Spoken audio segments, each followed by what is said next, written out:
Right here we have a pipe detail. What I've done is I've ran the shingles up to it and then cut a U around it. You want to have a little bit of distance between the pipe and the shingles just so it can expand and contract. What I'm going to do now is the first layer of ice and water. And I'm just going to lay this on top, and I'm going to take my hammer and just barely tap around the top of it. Probably want to make about 3 passes. Just like that, and let that lay down. Don't forget to take the ice and water off the top. So we have that there. This would actually be a larger piece, either 2 foot by 2 foot or 3 foot by 3 foot, but I just made it a little bit smaller just because of the model. And pin that off, and we're going to take our hook blade and cut it right with the edge of the nail strip or to the edge of the reveal line. The next part, after you've ran your shingles, you have your first layer of ice and water. We're going to go ahead and install the pipe boot.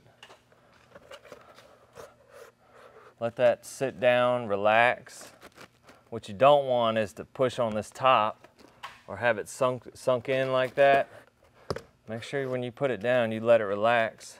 And what you can do to ensure that this pipe boot is square is measure off of your reveal line, which it looks like I have about 1 5/8 here, and then 1 1/2 here.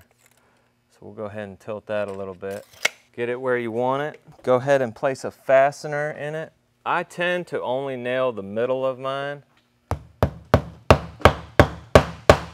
I'll put one here, and then I'll probably put one up top. I urge you not to nail the sides because the sides are going to be the high traffic area for water. Especially don't nail in here. It would be okay if you nailed here and here, but I'd much rather you see the middle.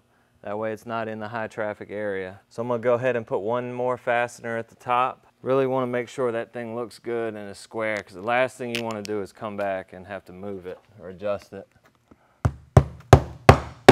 Now that we have that on, take your second piece of ice and water and drape that over the top and bring it down to your reveal line on the shingle, just like that. And we'll go ahead and put 2 fasteners in that.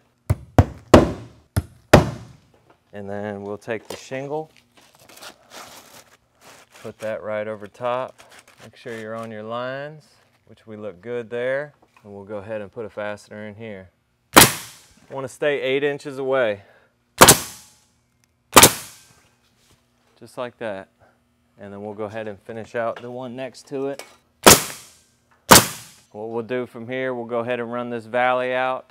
And when we come back, we're going to work on the apron flashing on the front. And we'll do some ridge capping and ridge vent.